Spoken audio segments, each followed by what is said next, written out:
नमः सिद्धेभ्यः।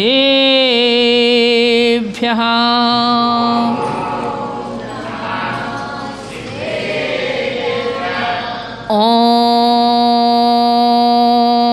नमः सिद्धेभ्यः।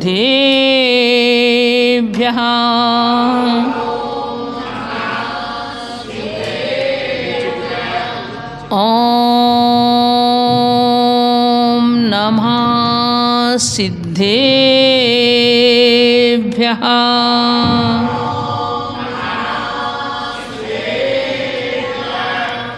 नमो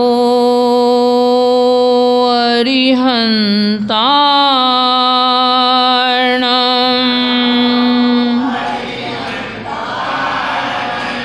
नमो सिद्धार्णम्।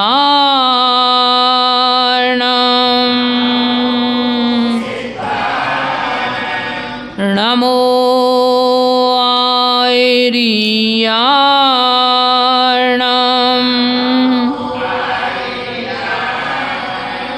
नमो वज्रायार्णम्।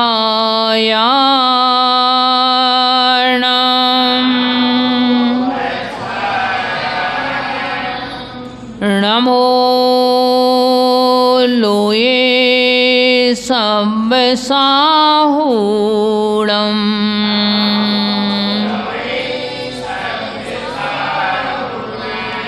पंच परमेष्ठी भगवान की, 24 तीर्थंकर भगवान की, परम पूज गुरुवर आचार्य श्री विद्याभूषण सन्मति सागर जी महाराज की, उत्तम तप धर्म की।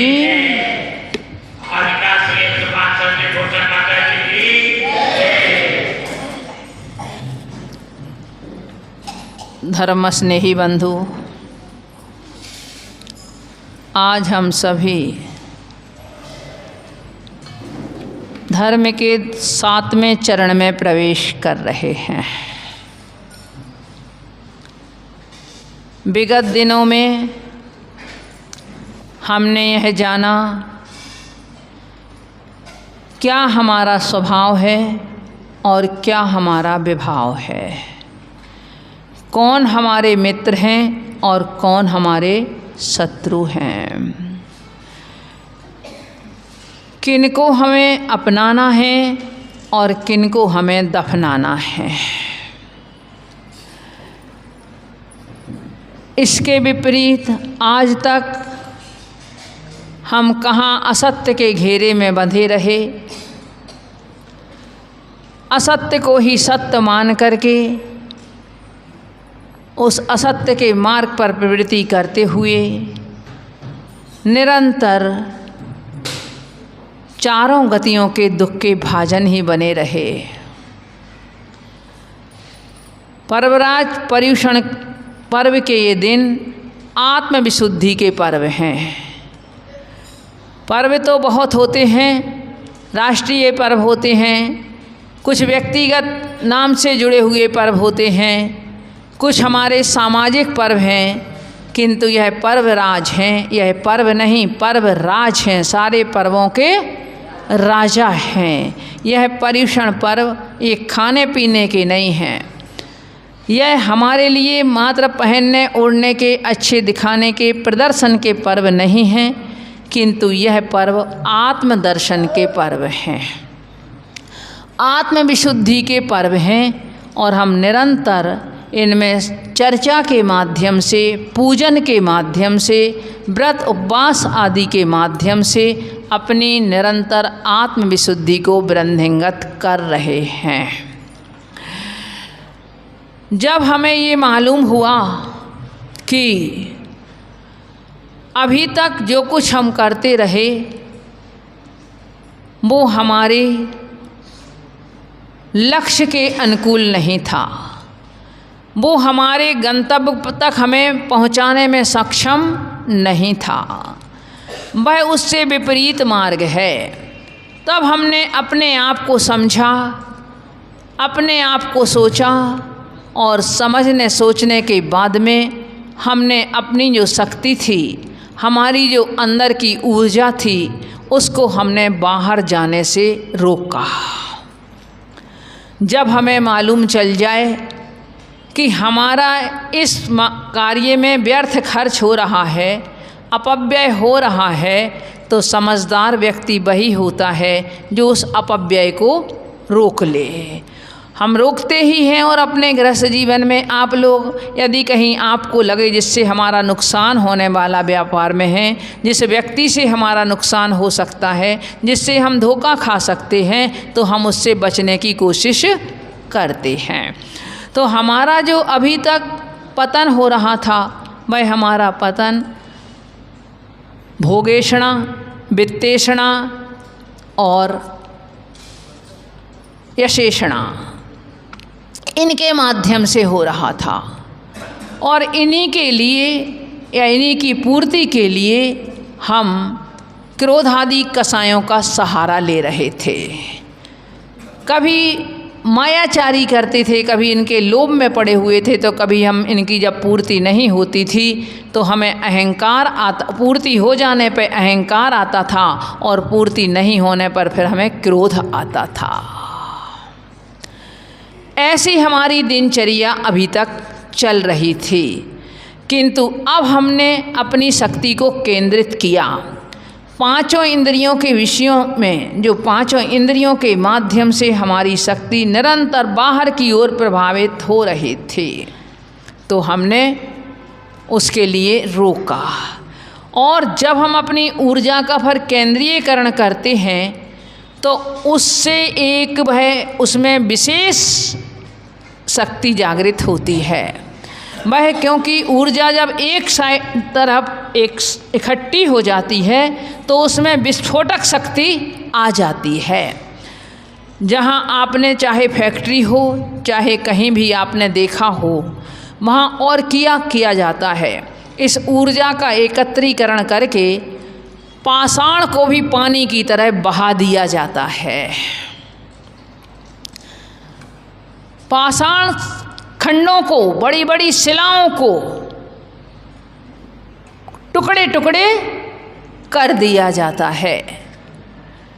यहाँ तक कि लोग कहते हैं कि आज जो साधन बन गए हैं युद्ध के लिए, उनमें ऐसे ऐसे साधन बन गए हैं कि अगर एक स्विच दबा दें तो इस दुनिया का बहुत बड़ा हिस्सा समाप्त हो जाए क्षण भर में।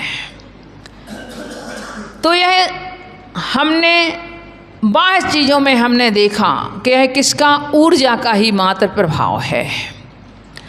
तप और ताप, इन दोनों का अपना अपना एक अलग महत्व है और दोनों का में जरा सा अंतर है।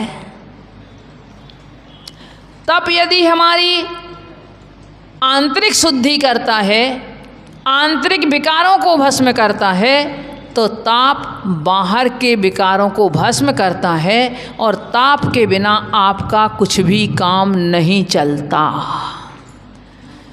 यदि सूर्य ना तपे तो ये पृथ्वी, जिसको हम कहते हैं कि सूर्य उदय के बाद में पृथ्वी बहुत कुछ बैक्टीरिया अपने आप इसके नष्ट हो जाते हैं। तो निर्जंतुक यह पृथ्वी ना हो, यदि सूर्य ना तपे तो आपके लिए अनाज भी खाने को नहीं मिल सकता है।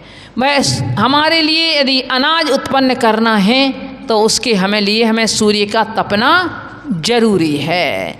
यदि समुद्र का जल में यदि ताप ना उमड़े तो वह समुद्र का जल बाष्प बन करके ऊपर ना जाए और ऊपर से यदि पुनः फिर उसमें ताप ना आए तो पुनः ये जल के रूप में हमारे लिए ना मिले।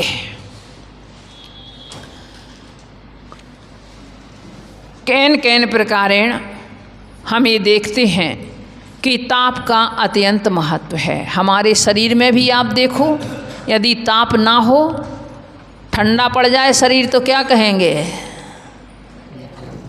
गए, ठंडे पड़ गए। कब पड़ेंगे? जब शरीर का ताप नष्ट हो जाएगा पूरी तरह से। जिस अंग में कहीं पीड़ा हो जाती है, जिस अंग का कार्य करना बंद हो जाता है, जिसे आप पैरालिसिस वगैरह कहते हैं, उसमें समझो ब्लड सर्कुलेशन कम हो जाता है, इतना मंद हो जाता है। अभी वो अंग हमारा शरीर का डेड नहीं होता, किंतु उसमें ब्लड सर्कुलेशन होना इतना मंद हो जाता है, उसकी गति इतनी धीमी हो जाती है। क्यों हो जाती है? उस ब्लड के लिए पूरा ताप नहीं मिल पाता, जितना ताप उसके लिए मिलना चाहिए था, जितनी ऊर्जा उसके लिए मिलनी चाहिए थी, वो उसके लिए प्राप्त नहीं हो पाती और वह अंग अपना काम करना बंद कर देता है। यदि आपकी जठराग्नि ना हो तो आपका भोजन जो आप कर रहे हैं वह भी पाचन को प्राप्त नहीं हो। तो ऐसे हमारे शरीर से कहो, हमारी बाहर प्रकृति से कहो, ताप का महत्व जुड़ा हुआ है, एक एक कण कण से ताप का महत्व जुड़ा हुआ है।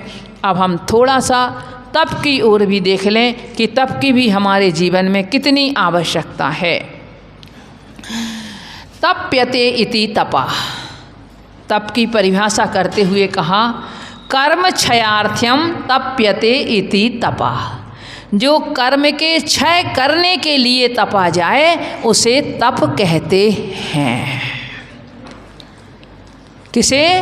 जो अंतरंग के विकारों को जिस क्षय करने के लिए जैसे तपा जाए, अंतरंग के क्रोध मान माया लोभ आदि जो हमारे विकार हैं, ये यदि नष्ट हो सकते हैं तो तप के माध्यम से ही हो सकते हैं।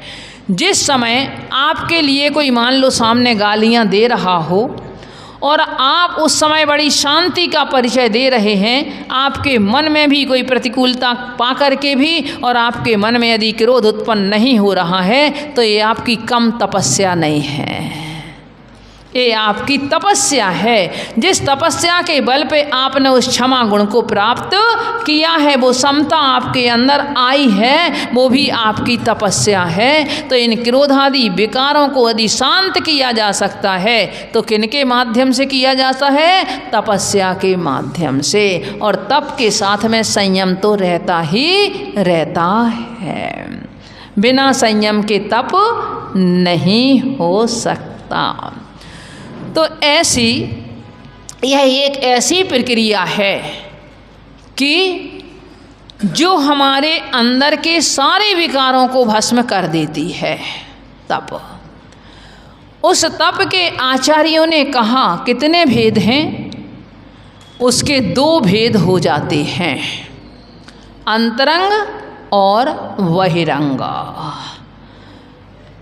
दोनों में बहिरंग तप वो कहलाता है जो बाहर में लोगों को दिखाई देते हैं, जिससे तपस्वी की पहचान होती है, लोगों में वह तपस्वी नाम से प्रसिद्ध होता है, वो बाह्य तप कहलाते हैं।